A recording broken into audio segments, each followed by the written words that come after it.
Hey guys, this is Will from the Gun Bros YouTube channel. I would like to give my opinions on some of the best bang for your buck rifle builds out there and kind of how to best utilize maybe $1,500, maybe even a little less if you can bargain shop, to get an AR-15 rifle put together that, let's say you wanted to pick up and go defend your homeland, or I know a lot of guys have gone over to Ukraine.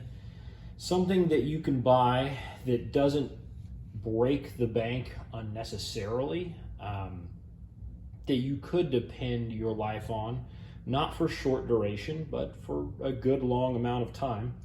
I see a lot of people saying just save up and spend more when the time comes.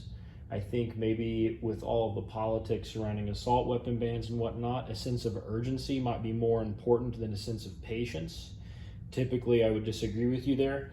However, a lot of people have $1,000 to $1,500 to spend on a fighting rifle. That seems to be pretty average. I posted on T-Rex Arms Facebook page recently about a budget-minded build.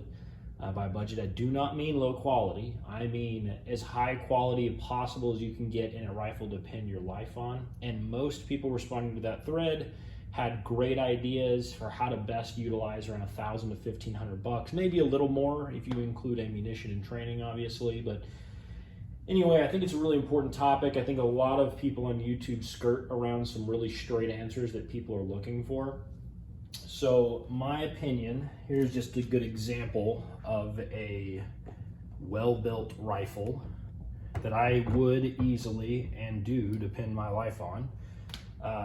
Absolutely no problem. I have more expensive rifles than this. I have more bargain bin, toy rifles that are cheaper than this. But this is a great example of a type of rifle you could put together for under $1,500. This is a Focus Trip or Focus Shooting LLC upper. He's got a great YouTube channel. He does YouTube videos for gun.deals as well.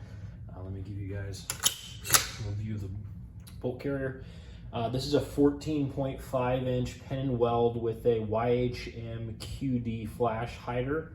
It has a mid-length gas system. It is a ballistic advantage barrel. I believe that John from Focus Trip bored it a little bit out to make it slightly more overgassed for fighting rifle purposes. Don't quote me on that, I can't remember.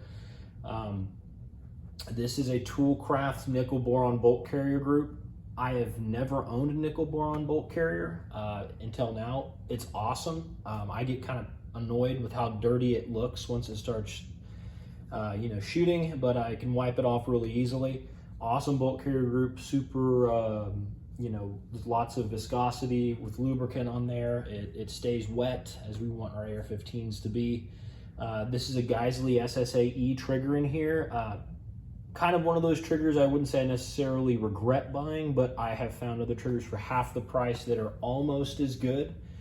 The Geissele G2C actually comes to mind. I have it in another one of my rifles. It is their combat trigger. It is almost as good as the SSAE, but it is $150 or $140, I think. This is a Delton lower with an Arrow upper. Just get mil spec, I recommend that. Don't make the mistake that I did and just grab air parts laying around. This is a commercial buffer tube, and I, again, just had it laying around. I wish I hadn't put it on this rifle because it greatly limits my choices with the buttstock. Nothing wrong with the Magpul CTR, but the other day I wanted to grab just a BCM gunfighter stock and remembered, oh wait, I can't. So that's a little irritating. At the moment, I have no irons on this rifle. If you have a fighting rifle, definitely put irons on it. I would start there if you can't afford an optic. If another alternative choice, this might be a little bit of a hot take, but I have heard from many veterans that spent time in the sandbox, they've never seen an aim point go down. So if you were really wanting to get into the red dot world on a fighting rifle, I'd get the aim point PRO. You can find those all day at $400 or even below on gun.deals, brand new. If you're willing to buy used on eBay, I'm sure you could get them even less. I have a really cheap Sig Sauer Tango 1-6 LPVO. I'm not entirely convinced on the overall idea of even having an LPVO. Nothing is wrong with it. I hate how picky the eye boxes are with magnified optics on a fighting rifle. It's just something I don't spend a whole lot of time behind. Historically, I've always done like an EOTech with a magnifier setup so I can drop the magnifier if I want to reduce weight. It's always worked great for me. I've got pretty decent eyesight, so reaching out to 300 yards for me on a red dot's not that big of a deal. If I have a stable shooting platform, I can get the work done. However, for target identification and shooting out to 500, 600, 700 yards even, this has made my life really easy. I hate using it inside of 25 yards, to be honest, just again because the eye relief is just kind of garbage in comparison to like a dot, obviously. It's illuminated, but it doesn't really matter. I find myself not using illumination with this optic because if you have a decent light, usually the etching from the reticle will show up when you hit the light at nighttime. The red dot is all but useless during full bright day here in North Texas. It's hard to see. I just never find myself using it, so that's kind of something that's slightly irritating. Speaking of the flashlight, I have no problems with Streamlights. I've got 5 or 6 of them now, I think. Can't really see it too well. I'll spin this around. This is a Streamlight. I think it's the ProTac HLX or something like that, but this is the 600 lumen version. I don't think that you need 1,000 lumens. I don't know if you've ever LARPed in your living room at nighttime with a flashlight, but you hit a white wall with 600 to 1,000 lumens, it'll make you, you know, pop your eyes pretty hard, just reflecting off of white paint in particular. As you can see, most of my house is painted white. So I like having 600 lumens. I can easily see out to 150 yards with it, no problem, and take shots at nighttime. This rifle in particular has a bad lever. It is not something that you have to have on your rifle, obviously, but I really like it. It makes things super easy for locking the bolt open. I like sending it home with the bad lever. I've never had like an ND with it, which everyone always talks about. Got this really simple Magpul sling with, I can't even remember which quick detachments these are. They could even be Chinesium. This is a BCM Gunfighter foregrip. This is a rifle that I would trust my life to.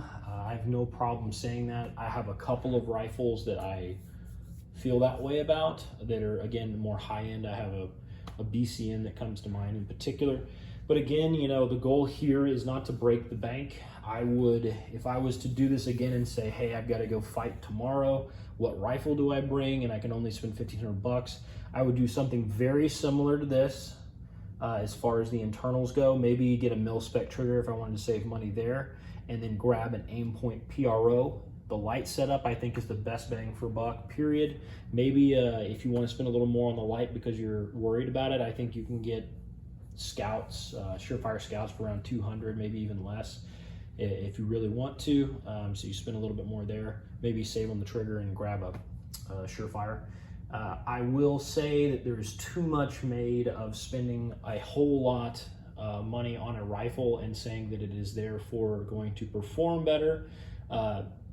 You do get quality in a lot of those name brands, but in recent years especially, now that we've kind of had a couple years of shortages in the firearm industry here and there, depending on the month, you're going to pay a lot more for a quality name brand than you used to previously. For example, BCM 14.5 inch Recce uppers are like $700 now without the BCG. That's just absurd. I mean, at that point, just go snag, you know, a Geisley off the rack for $2,000 and just, you know, send it, I guess.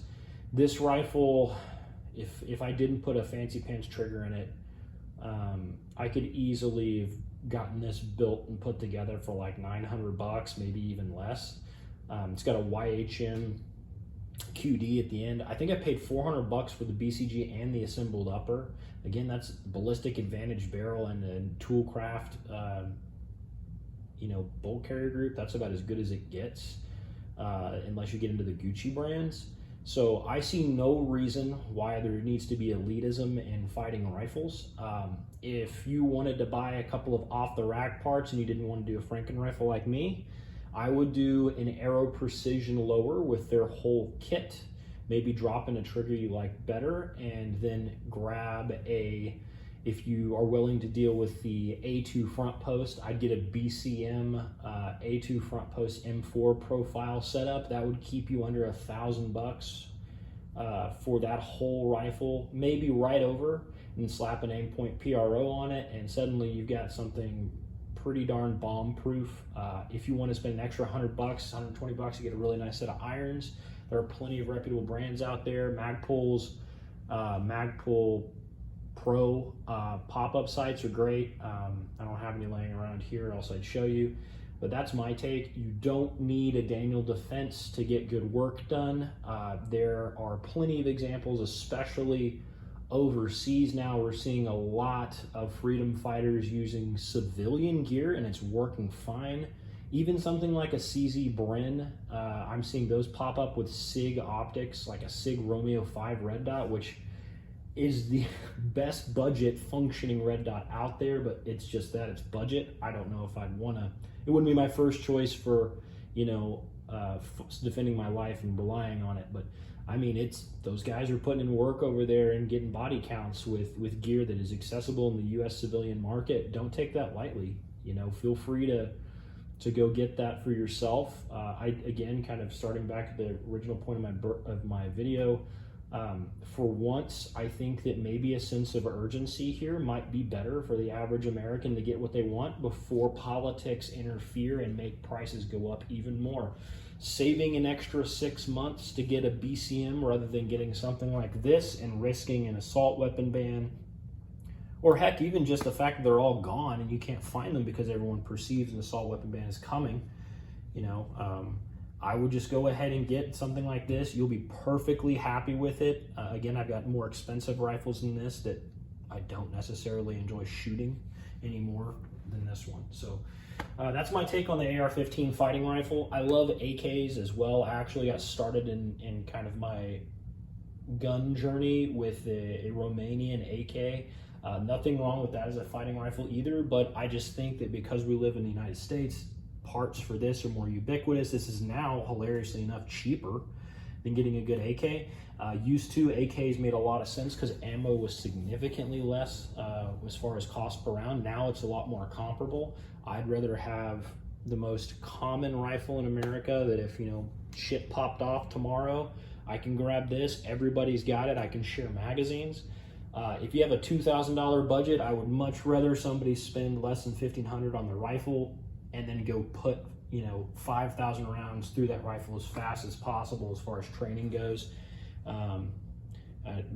That's my recommendation. Trigger time is far more important than how sick your setup is. So anyway, I just wanted to share those thoughts with you guys. Sorry for getting a little long-winded, but personally, I've heard too much ambiguity on what rifle works from different YouTubers, you know, you do you type of thing.